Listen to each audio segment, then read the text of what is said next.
Welcome again. In this video, I want to talk about something a little unusual, and it is what I would describe as Plato's vision.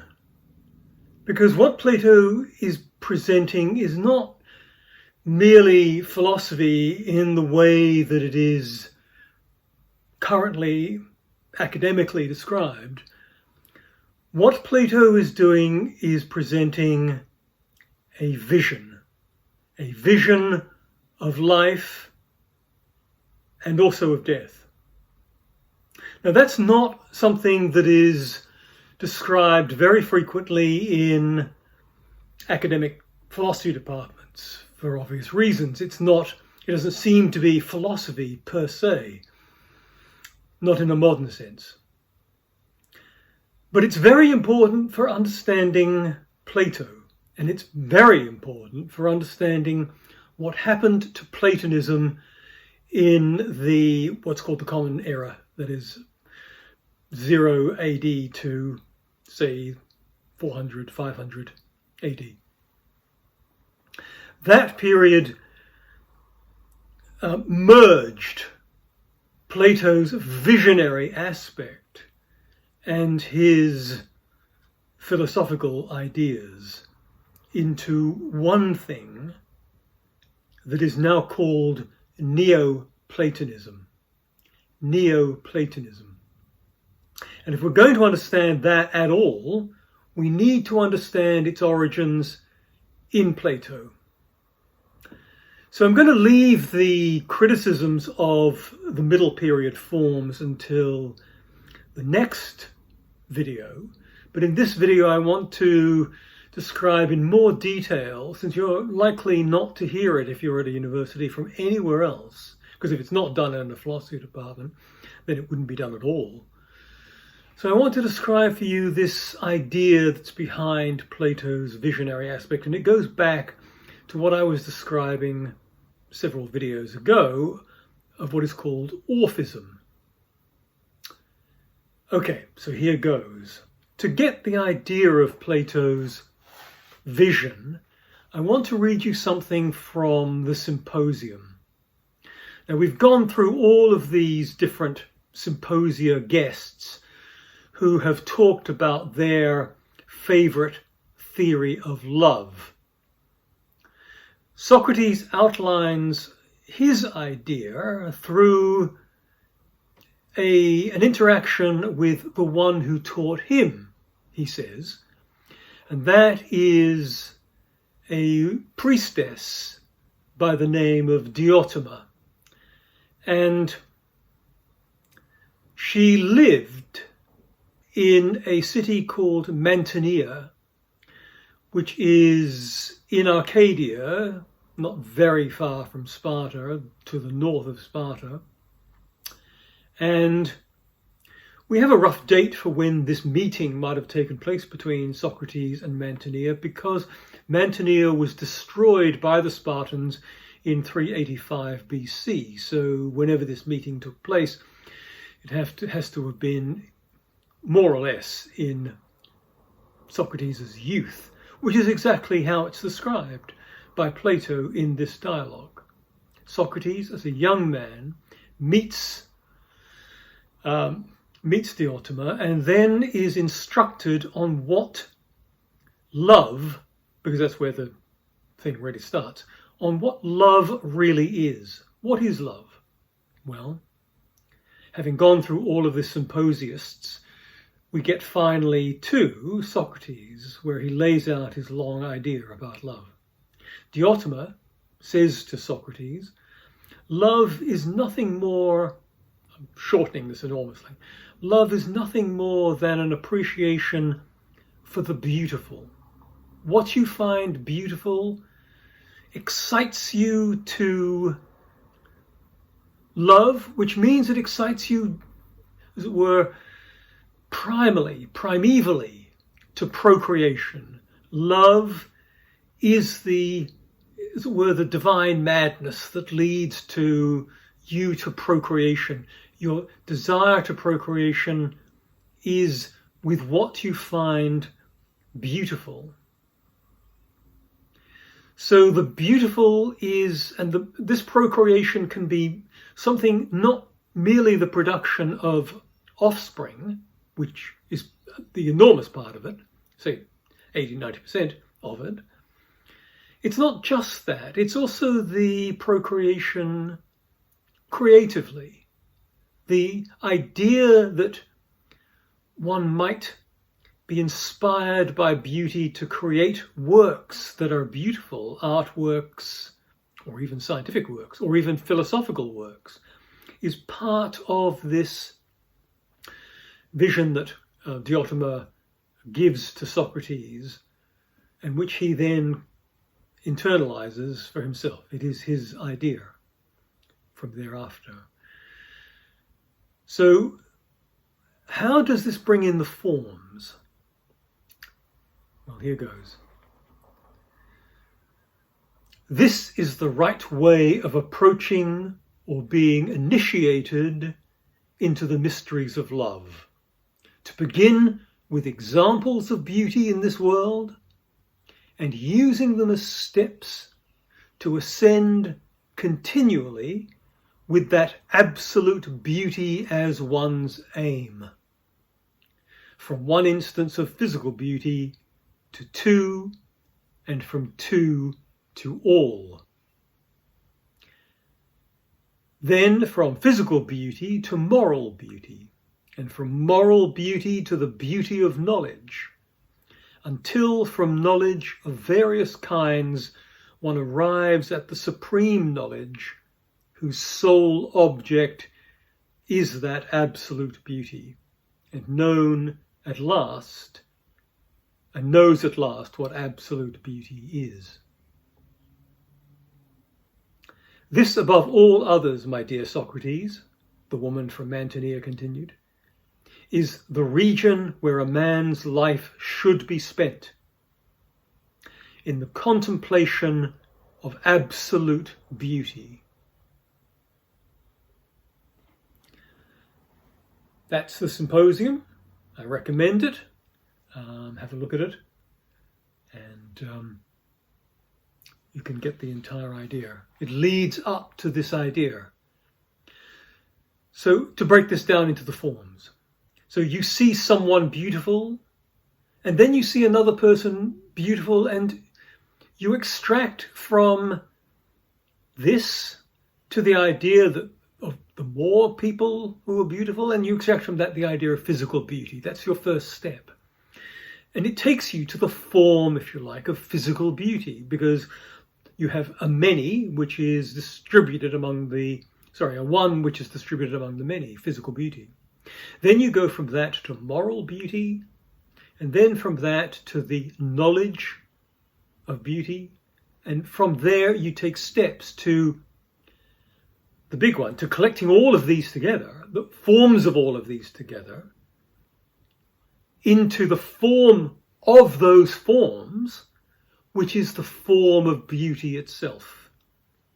So here we have, in these stepping stones, we take steps in our life, we see beauty around us, we find it in more and more things, we understand its breadth, and we bring those things together into the final vision.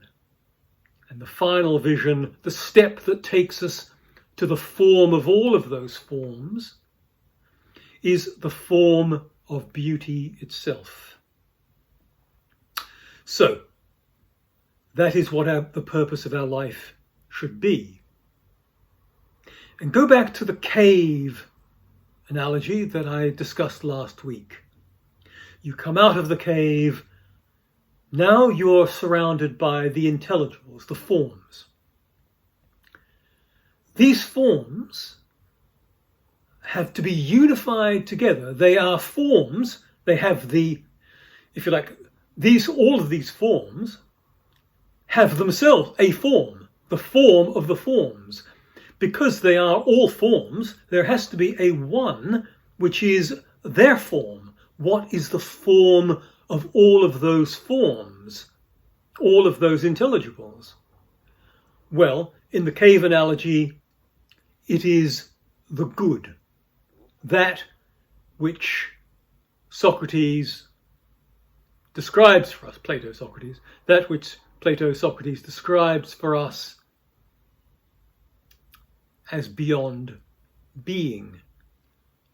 Now, in the symposium, it seems as though beauty is of that same kind. So beauty is amalgamated, perhaps, it's not entirely clear, but it seems as though beauty is amalgamated with the good. These things are themselves. The good is itself good.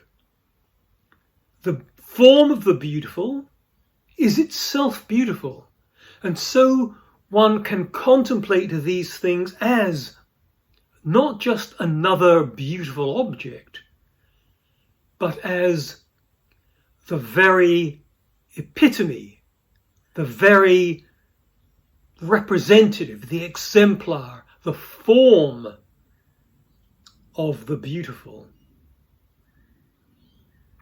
The beautiful is the form of the beautiful is the supremely beautiful. It stands, and this is the analogy that is underlying all of this, as I outlined earlier, and which goes back to what I was saying about the Pythagoreans. There is an approximative procedure which takes one in fractions which are, as it were, of this world, to something which is not of that kind. It's not a fraction, and it's square root 2. That's the use that Plato is making of square root 2 and its approximations via the over and under method that I described. That takes us to this form. Square root 2 is analogous to the form of beauty, and the approximations to it are all the things that one finds in the world that are beautiful. So that is the vision.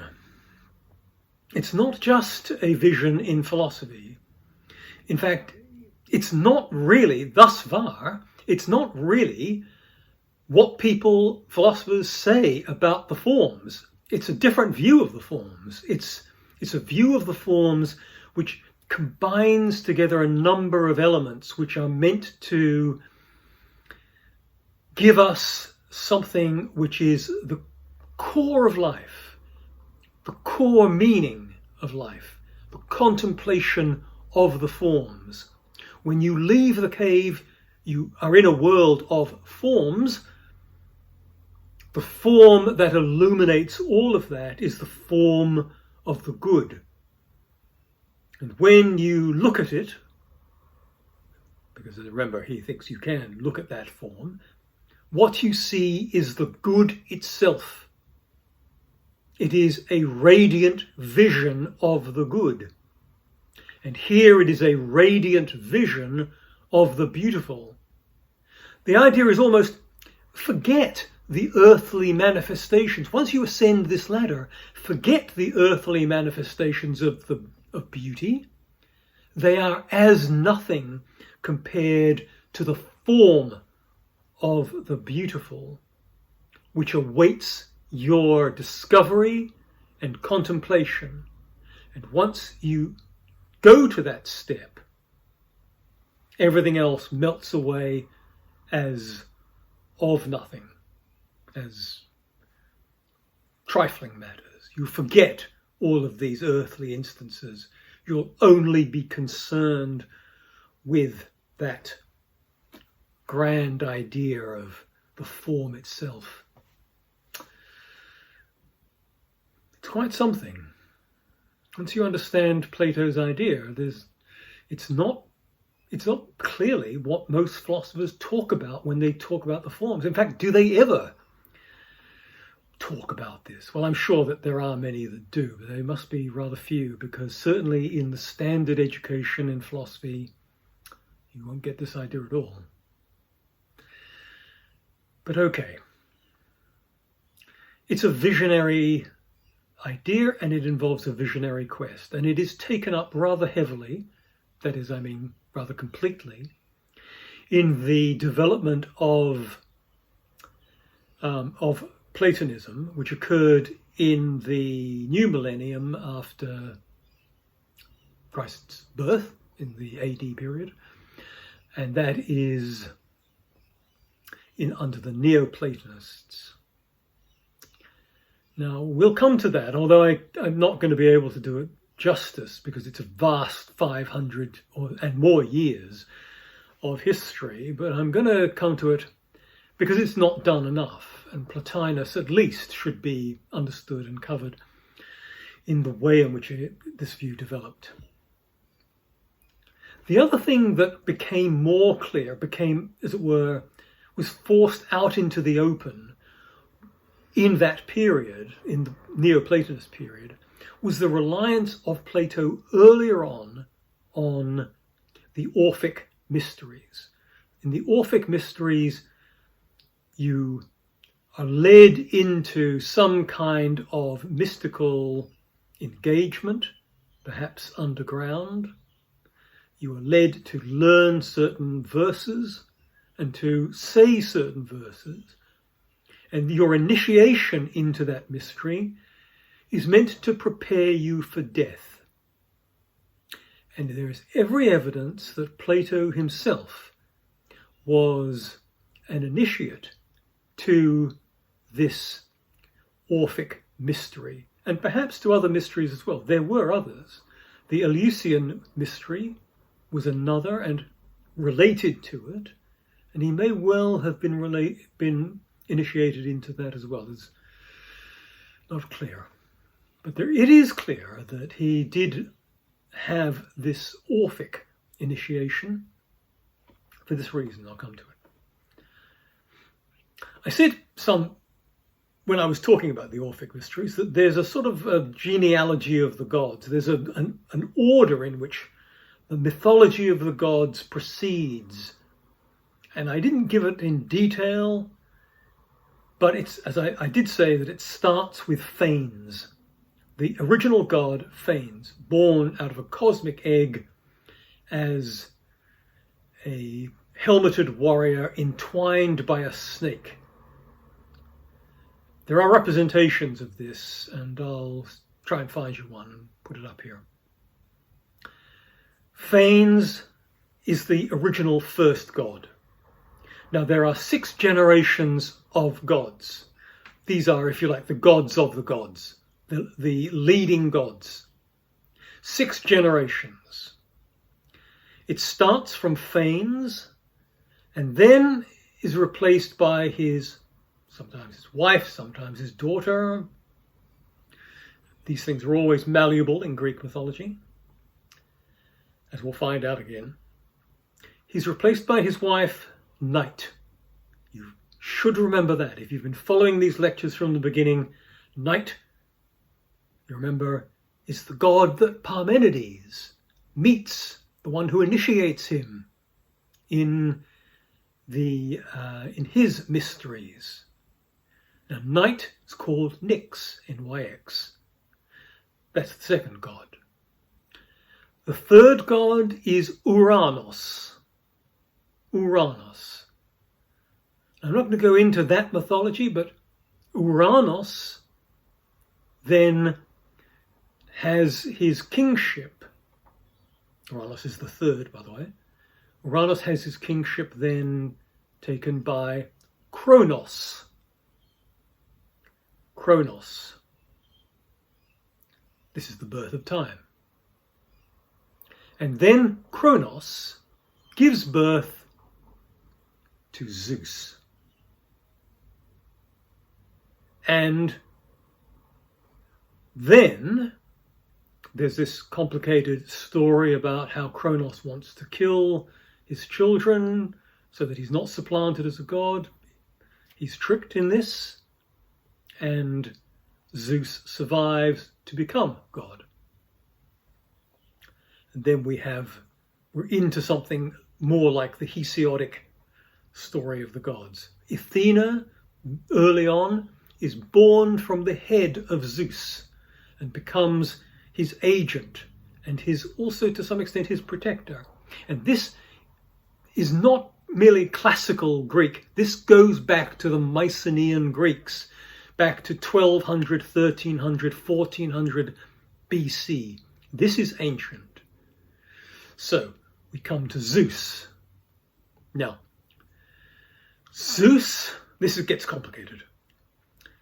Zeus marries Rhea, who is also called, in a sort of weird transformation, also called Demeter.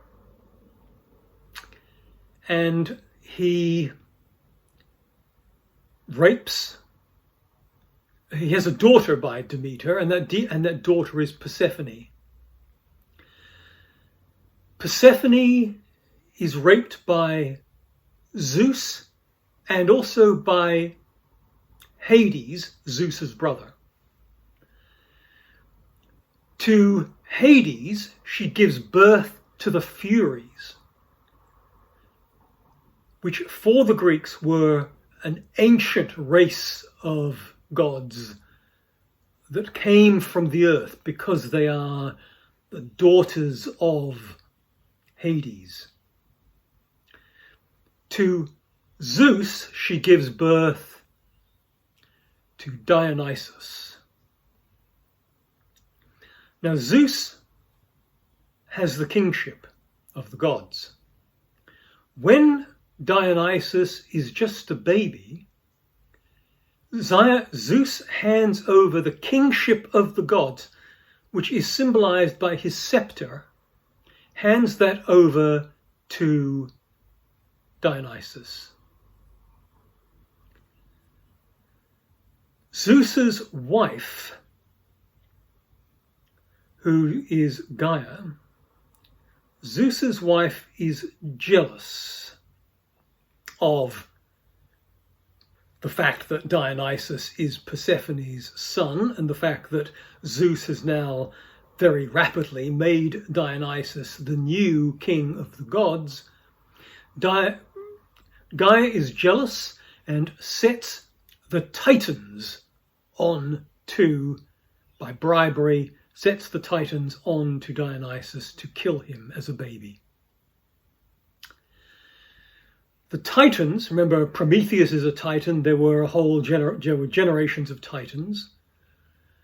The Titans are not completely the gods, they are something else. They have what's called a titanic nature, whatever that means. They're not human, they're not gods, they don't have that form. They are something else. Quite what they are is unclear. The Titans are set upon Dionysus, and they tear him to pieces, having distracted him by childish baubles, by a spinning top, by a mirror, and by a number of other things, a golden apple of the Hesperides. Dionysus, as an infant, is distracted by these things, and he is distracted away from where he should be, where he's protected, into somewhere where he can be torn to pieces, and he is.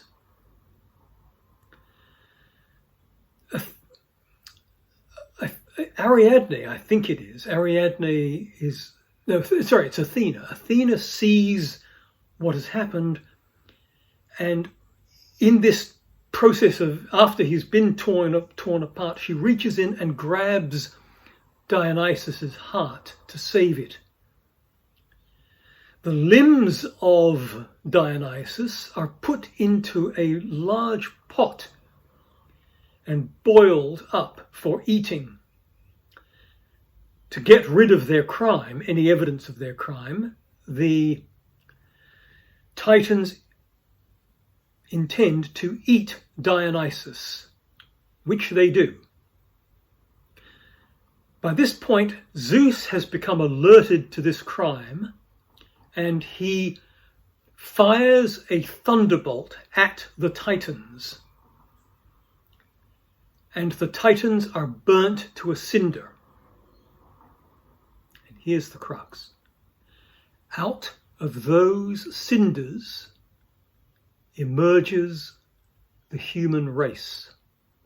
The human race are the ashes of the Titans who have swallowed parts of Dionysus. Now, the point of that mythology is that it makes our nature partly titanic, earthly, bad, cannibalistic in a way, bad. But inside, as part of this titanic nature, we have part of Dionysus in us, and that is the divine spark in us.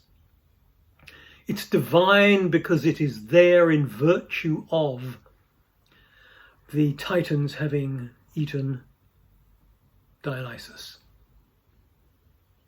Now, as the continuation of that story, Apollo is sent to gather up the bones of Dionysus and buries them on Olympus. But the heart of Dionysus, Athena gives that to Zeus. Zeus sews it in his thigh and later gives birth to another Dionysus, a second incarnation, a reincarnation of Dionysus. Now, sometimes in these texts, this Dionysus is identified also with Phanes, all the way back to the first one. So Phanes is Dionysus, or Dionysus is a resurrection of Phanes. Dionysus Zagreus is the second, the version of Dionysus that springs from Persephone. And the third manifestation of Dionysus is this Dionysus that comes from Zeus. So sometimes in these mythologies, Dionysus is referred to as twice born. Sometimes he's referred to as thrice born, depending on who's telling the story and what version of the mythology they're counting on. But it's in this mythology, interestingly, that you get some account of the origin of human beings. Otherwise, it's really rather mysterious how human beings come about in this godlike succession of gods. Okay, it's a gruesome piece of mythology.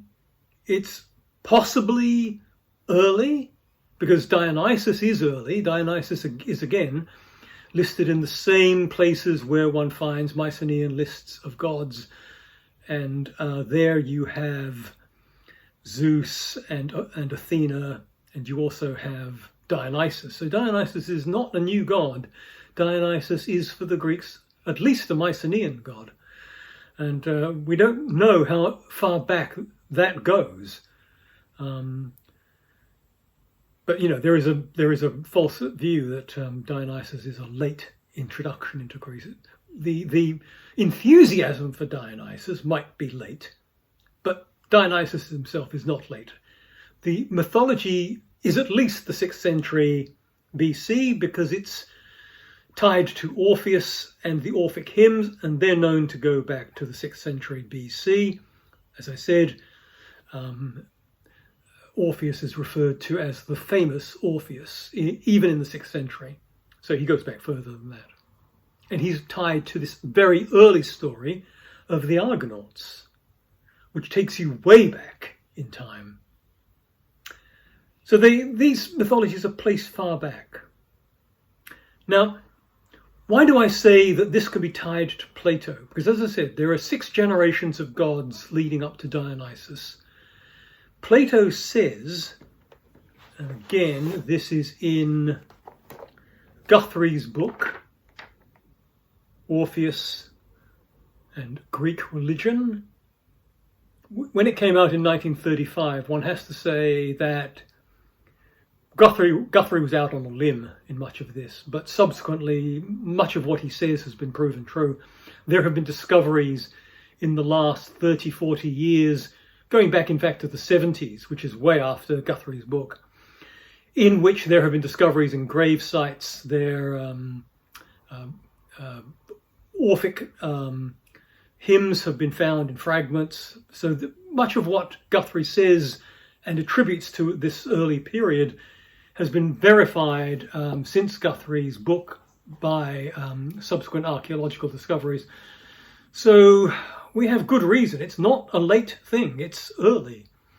We can be pretty sure of that.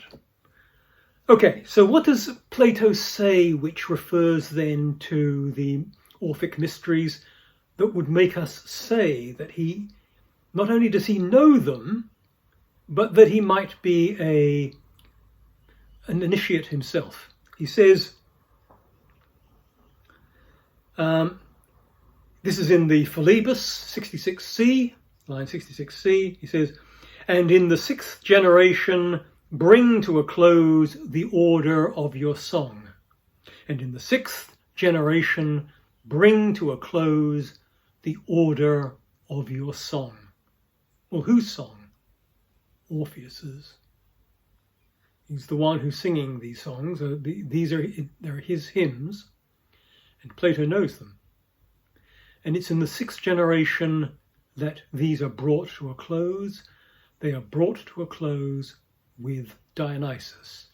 And as I said earlier, Orphism is in a sense a religion that is based around Dionysus. Dionysus is at the center of it. Dionysus is the judge of the living and the dead. We are living in his world. The Bacchic women are drunk on his wine. He gives to the Orphic story, it's not just a mythology, it is a way of surviving death. And that is laid out in the other of the Platonic middle section dialogues, which occurs on the date of Socrates' death, where he's attended by Pythagoreans. It occurs in the Phaedo. In the Phaedo, there is much talk about life after death, how one can ascend from this life to the ultimate goal, which is to become a god. And that's the Orphic goal. It's attained by the very good, but it's attained, this is convenient, you'll think, maybe laugh, it's attained by the philosopher. Because the philosopher, the true philosopher, knows what is good, the form of the good. He knows what is beautiful, the form of the beautiful. He has contemplated these things. He has spent his life contemplating the forms here. They're not merely abstractions for him. They are things which engage his time, his life, his contemplation. It is a meditative path that Plato is recommending for the true philosopher. And in that process of becoming a philosopher and one becoming an initiate in the Orphic mysteries, one learns, and this is the only way of saying it, the passwords to get through hell, to ascend out of hell to where one wants to be. These words were written on gold tablets and placed in the graves of the initiates. And by the way, we don't know much about these initiations because every initiate was sworn to secrecy about the initiation, and probably under the threat that if you divulged them in any way, harm would come to you, other initiates would kill you, and also your initiation was then null and void. You weren't going to be reborn. You could forget all that. So if you blew it by letting this out, well, that was it for you. You can just kiss your afterlife goodbye. That's why we don't know very much about this, if anything at all. Now, very interestingly, I've tried to sort of give you the idea that this idea of these mysteries of Dionysus, mysteries of Orpheus, which are pretty much one and the same thing. They continued into Roman times. From Roman times, they continued into Neoplatonic philosophy, and they became really important in Neoplatonic philosophy as Neoplatonists saw themselves as just simply giving Plato's vision. And they saw that this Orphic view was central to Plato's vision. So we find this in Rome. We find it rather clearly in Rome. And in particular, in one beautiful place, we find it in Pompeii.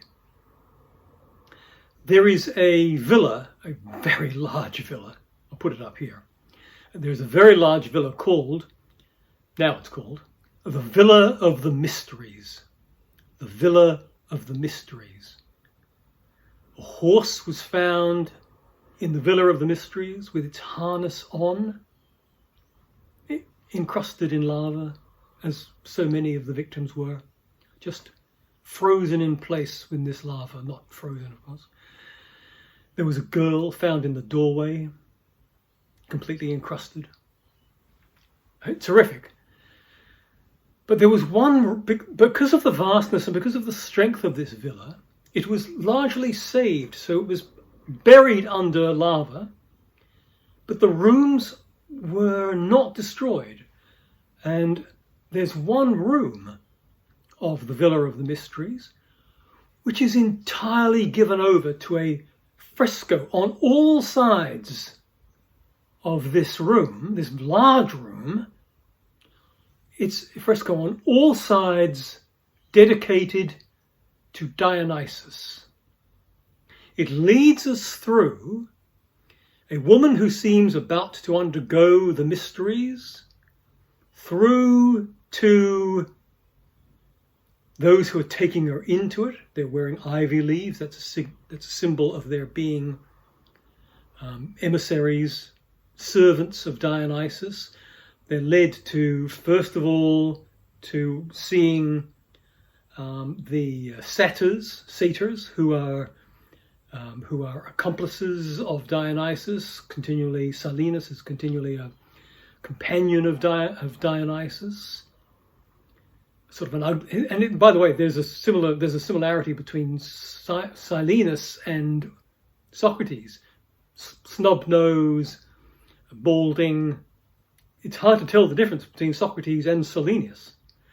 At any rate, we then move to Dionysus himself. He's partly been cut off because of some lava that's swept down a wall, unfortunately, right on him. But in that picture of Dionysus, we then have a woman leaning with her hand on his shoulder. He's slouched against her. Some rather ignorant people think that he's drunk. That's absurd. There is no indication, and this should say this loud and clear to everyone you meet. There is no indication whatsoever that Dionysus ever got drunk on his own wine. He may be the god of wine. That doesn't mean he drank what he was the god of.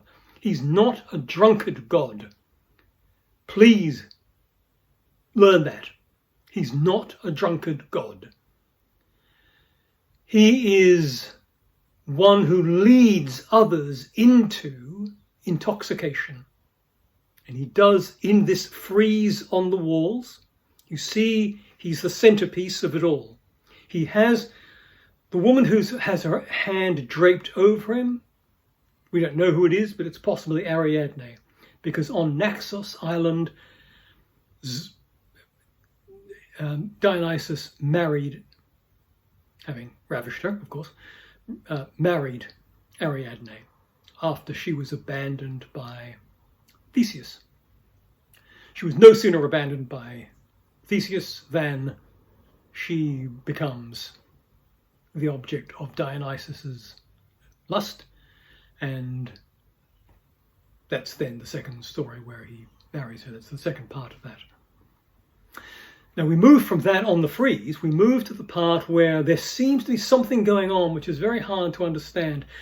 There's a woman, she has something swept over her head, which is, it's almost like a wind is billowing into it.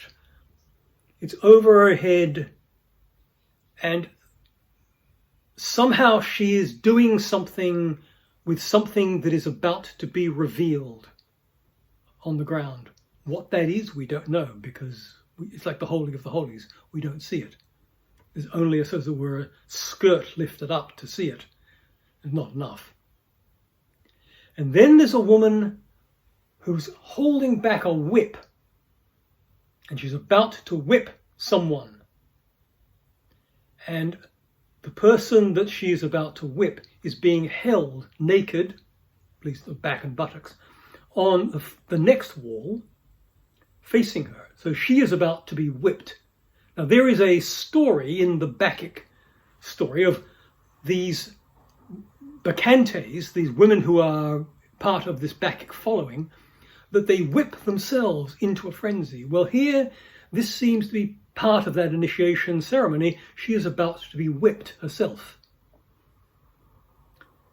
And then we move from there, and she's being held in place, by the way, by her handmaidens or something.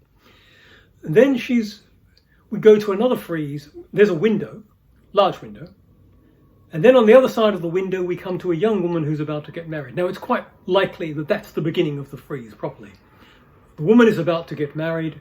She does get married. And in her marriage, she solidifies her marriage in some way by becoming a bacchante, by becoming a follower of Dionysus. And this whole room commemorates her progression from young bride to woman who has undergone the initiation into bacchante. Now, this may be some aspect to the Orphic mysteries. We don't know. But all of this was very, very well developed and had an enormous impact in southern Italy, up to including Naples, up to exactly the place where this Villa of the Mysteries was found, because it's just around the corner from Naples. It's really very close. So there we have it. That gives you an idea. There are references to graveyards to Dionysus all through southern Italy. It comes up again in Virgil. There are these references again to Dionysus. The frieze is thought to come, 79 AD was the date for the destruction of Pompeii, but the villa is thought to have been built maybe 100 years earlier, so it goes back, the frieze could go back some 50, 40, 30 years, maybe even 100 years, possibly, although it's unlikely to have been done immediately the villa was built. And from there it just progresses across Rome into the new Greek world of Byzantium. It progresses from there and then into the Italian Renaissance. And I'll come back to that sometime later when we're about to get to it. But yes, Plato's idea in the middle period of the forms, which is given very, very dramatically in the cave analogy, which is probably something which is meant The initiates of the Orphic mysteries are probably meant to understand exactly what the cave analogy is. They're meant to understand that as part of the Orphic mysteries.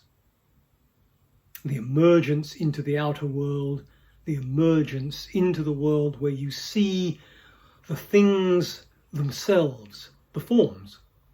Is what the things themselves are. They're the forms, which are the things which are capable of contemplation by the mind and the soul. That takes us to the end of this. In the next lecture, I want to talk about the objections, the last phase of the forms, and also the objections to the forms, because the objections to the forms in some sense form a part of Plato's later period, his rethinking of the forms, if you like. At any rate, we'll have that next time. See you then, I hope. Please like and subscribe, and as I go out, I will, I don't know if I can do this, but if I can give a link to, there are some videos on the Villa of the Mysteries. Some of them are worth seeing, some of them are not. Some of the times the commentary is not in any way good. I mean, and I'm being kind when I say that. But at least, maybe even with the sound down, what you get is something like an education in how this actually looked. What they say is often, well, at any rate, it's academia. Okay, next time.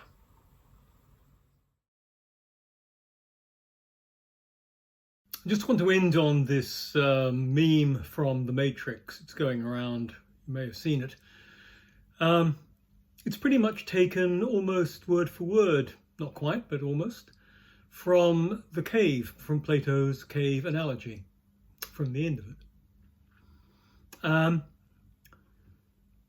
In fact, you could read the entire movie as just simply a gloss, inspired by Plato's cave.